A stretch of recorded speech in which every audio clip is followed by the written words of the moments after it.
Welcome, Crafty Friends. Annie Collins here for Pajama Crafters. Today we're going to create this shaker card. Let me go over the products I used to create this card. I'm using the Dog Days of Summer stamp set for this card because it is National Pet Week. I'm using the 2 pups from this, and that's all. This is a cute set. It has a variety of pups playing in the pool, sun tanning, and create scenery and so forth. Well, like I said, I'm only going to use the 2 pups. I'm using the little husky and the other little guy with the stick. I'm combining that with the Mix and Match Celebrations sentiment stamp. I'm going to use the bigger stamps up here that say Happy Pet, and then for day, I'm going to just use it from the wedding day. I'm just going to cut that in half. Well, I'm going to mask it. For our paper, I'll be using the Emerald Isle paper pack. Oof, I can talk. This has 12 designs. There's 24 altogether, double-sided. And I'm going to use this plaid looking paper right here. On the other side, you have these beautiful leaves, which are great, but not for what we're using it today. We're just going to use the plaid. So this is a nice variety paper pack. I'm also going to bring in the Pebble Beach cardstock. Let me move everything out of her way. I'm going to show you the paper. This is my acetate. Here you go. I have the paper here, and I've die cut it with a die from my stash, so it's slightly smaller. There you go. Nice, good view of what our pattern paper would look like. And there's our card. And I have our embellishments that spilled in my tray, so I'll gather those up in a sec. And here are our pups. So here's the little husky and the other little pup. I've stamped them onto Marshmallow Cardstock, and I've trimmed them out. I colored them with alcohol markers, and the husky I did in cool grays, and the other one I did in warm grays. I have a piece of the Pebbled Beach cardstock that I'm going to have for our sentiment. That's the same thing I die cut our frame from. So I'm going to bring in my frame. I used a die from my stash for this frame, and it cuts out these little paws and bones. So here's the Pebble Beach cardstock. I love it because it's nice and heavy and it's textured. It has those little fibers running through it. It's so pretty. So I cut this twice. I cut it once from the Pebble and then once from green cardstock. And I did the inlay of those little paw prints and all that. I did that off screen because it's quite a lot of work, but it made it look so much nicer. I kept the little piece that I cut the frame from.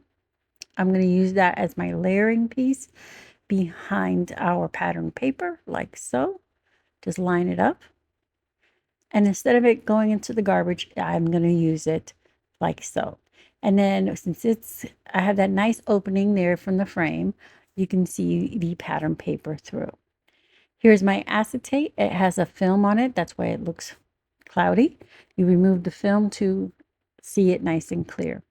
I have some distress ink. I'm going to ink our frame, just a little edge of it. Here's a little blending tool for that. And I have our embellishment wand, which we'll use to help remove the film from our acetate and to remove the backing of our frame. And then I have some foam strips here. This is from Barely Art. They're black foam strips, and that's what we're going to use for our to create our shaker. This little strip here, I'm going to stamp our sentiment. I have my frog press. We're going to use that for a few things. And I have Barely Art glue in our cupcake holder, which I love. That has the heart is magnetic. It holds your little pin in case you need it. I'm going to clear my desk with all this stuff so we can start by stamping our sentiment. So I'm going to grab that little strip of Pebble Beach cardstock. Now this will speed up a bit. I did that just to save us some time. And I'm going to bring in the Mix and Match celebration stamp set. That's where we're going to get our sentiment. Slightly off screen here. I'm sorry about that. I'll be back on screen, just gathering everything. I'm peeling off the sentiments. I have the Happy New, and then Happy Pet, and then the wedding day. we're going to mask off the wedding part and just use the word day. Now you can snip apart your stamp if you prefer instead of masking. I'm going to leave mine together. I'm just going to mask it off. So I'm going to start with wedding day. I'm placing it about where I want it. I'll pick it up. I'll adjust everything. And then I'm going to bring in some repositionable tape. If you have masking tape or masking paper, you can use that. I'm going to cover the word wedding, and then I'm just going to ink up the word day. I'm using some Stellar ink for that. From my stash, I removed the mask and then stamp the word. I'm going to use my frog press for a nice even pressure. I'm going to stamp it one more time. Going to replace the mask once again. Ink it up, and then remember to remove the mask and then stamp. I've stamped with the mask. I've made a mess in the past, so that's why you make sure you remember to remove your mask. Now that I have the word day, I can remove that, and we can place the word pet. I'm going to place that right next to it so I know where I'm going, and then I'll stamp that. And I'll just repeat the process with the word happy, and then our sentiment will be set to go. Now we just clean that off and go on to the next one. I love the mix and match celebration stamp set. It has a great variety of combination of words you can use. It has a larger print, a smaller print, and a beautiful congratulation that is in script. And you have a few little icons to add to any celebration. So it's a great set to have in your arsenal in your craft room. All right, so have that all set. I'll remove that, and I'm going to set that to the side, and we'll start building our shaker parts. So I'm going to bring in our acetate and our frame. Now, with our embellishment one side has the little waxy part to pick up embellishment, and the other side has the little pokey part. That's what I use to peel back the film on my acetate, and I'm going to use it to peel back and the backing for my adhesive. I have double-sided adhesive on here. Now I put a bunch of little strips because I ran out of my wide one, but I edit most of this out so you didn't have to watch me peel off all that backing. So I removed one side completely off of the acetate and placed it onto the frame. I'm going to use the frog press here to help me get an even pressure across. And now I can remove the other side of the film from the acetate. Now you can see how nice and crisp and clear it is.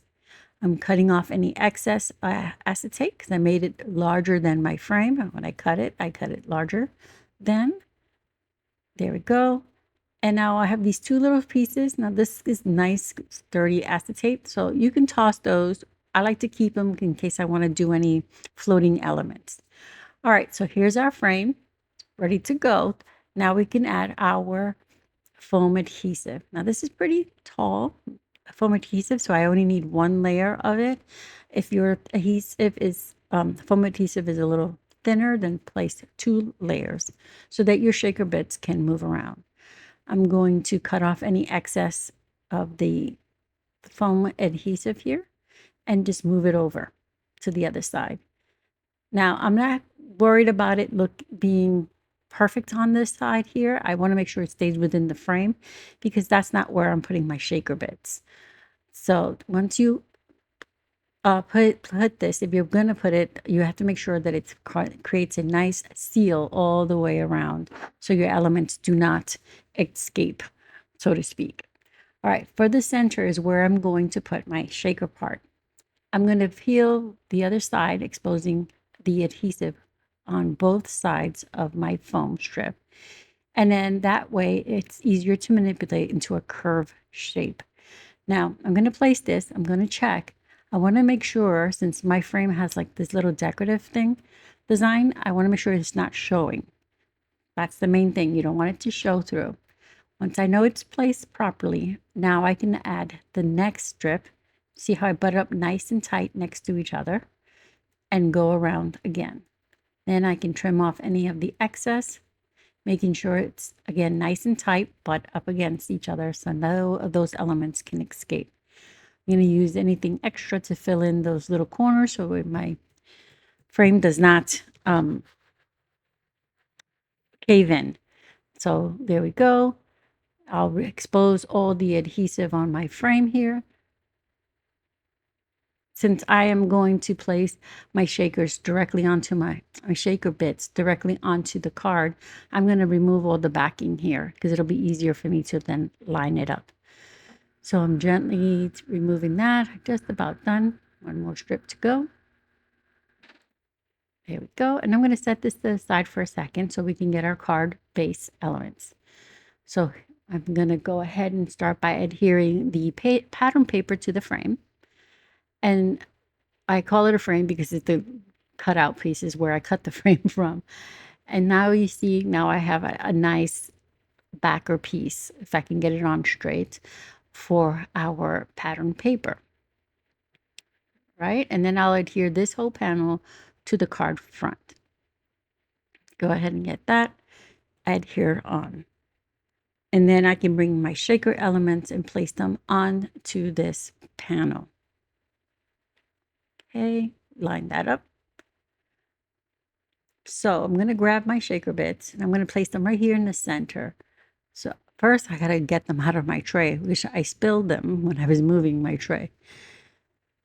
So I'm pouring them back into my little embellishment tray. These embellishment trays are from the shop, and I get a nice pack of 3.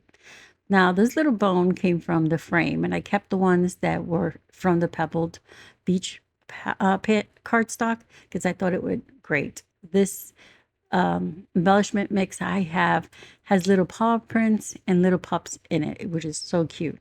All right, so I'm going to center that. Now I can grab my frame, and this is when I realized I forgot to ink my edges. So I'm going to grab my Distress ink really quickly and just ink it. Preferably, you will remember before you put your foam adhesive and ink your frame if you're going to ink your frame edges. You would do it before, but it can still be done, as you can see. So I'm going to just do that really quickly. And now I can go ahead and center this on here. The main thing is to make sure that your foam is all within the perimeter of the frame. Push it in place and we're all set, and our shaker works. Nothing's flying out. It's good. Now we could bring in our little pups and figure out where we're going to place them. I'm going to place them on either side of our frame here. I'm going to pop up the little tan pup because he's kind of blending in a bit to our frame. That'll give him some dimension. And then the little husky pup, I'm just going to adhere directly onto the frame. There we go. These guys are so cute. They come from the Dog Days of Summer, like I said. That's a great stamp set, perfect for the summer coming up here before we know it. You have that pup with the shades laying out tanning. You have those 2 pups you have 2 pups playing in the pool, and then the husky and this one little guy here with his little stick. All right, so for our sentiment, I kept a little strip of our pattern paper that I'm going to add to it just to keep that cohesion going. I'm going to adhere that little strip to the base of this here, and then I'll trim away the excess. So I'll glue that there, and then I'll bring in my tiny trimmer, and I'm going to trim this down. I'm going to cut that away. I'll save those 2 pieces because you can use that for create more sentiments for something else. And I'm going to decide really quickly. I'm going to bring in my card. Do I want this all the way to one side, or do I want it in the center? I choose for the center, so I know I need to cut away some more here on this side. And I still have to trim it because it's slightly wonky. So I have to trim it, straighten it out a bit. And I'm going to fishtail both ends. I just do that by cutting up into the center and then from each corner to the center. So I'm slightly off screen and I'm sorry, but in order for me to see, I have to pull it in closer and it makes it harder for you to see. So again, I snip towards in the center and then from each corner to the center, meeting it, creating that little arrow or fishtail end. I'm going to adhere it directly to our frame right in the center. Paste that there, and there you go. Our shaker card is all done. So, and let's go over once again what we used. The Mix and Match Celebration Stamp Set. Actually, let me grab everything really quick so that we can go over all of it. I use the Emerald Isle pattern paper pack here. That's where we got that beautiful plaid from. The Mix and Match Celebration Stamp Set. That's where we got our sentiment from. It's perfect for building all sorts. Don't forget we masked because we used the wedding day. The Dog Days of Summer stamp set, which is so fun. There's lots of great samples of that playlist here on the channel. We have our wonderful shaker. Now you're saying, hey Annie, I love dogs, but they're not my jam. Cats are my favorite. I've got you covered. For both cards, I went ahead, let me go ahead and bring in the Pebbled Beach cardstock, which I used with both cards because I'm going to show you another card I created. Here it goes, Pebbled Beach. That's where we cut our frame for this card, for our shaker. And then I created another card off screen, and I used the Spring Plaid pattern paper. I used mostly the pink plaid here. I used the banner dies. You get a set of 3 banner dies here. And I brought in Where Hope Blooms. This is a nice set because you have a variety of pets on this one. You have a cat, a bunny, and a dog. Yes, you have a ladybug and such. But I used the bunny right here. Not the bunny, the cat right here. And I created this one, which says, congratulations on your new pet. I used the little cat. The Pebble Beach, I created that little pet, the cat stand from using a die from my stash. And I used it for the sentiment as well. Again, I used the Mix and Match Celebration. I used the smaller font down here. I used the congratulations on your, and then the new pet was from the larger parts of the sentiment. Like I said, this is a great set to have with the great variety of words to create sentiments from. So here are both our cards. We have the element of the shaker here with the pups, and then you have the cute little cat one here. I colored him, also stamped and colored him on Marshmallow Cardstock, and colored him with alcohol markers. I'll have everything listed in the description box below, what I use for both cards. Those will be affiliate links, which will cost you nothing, but just help me out. Thank you for being here. I hope you found some inspiration. Here is another look at both our cards that we created today. If you have any questions or comments, feel free to leave them for me below.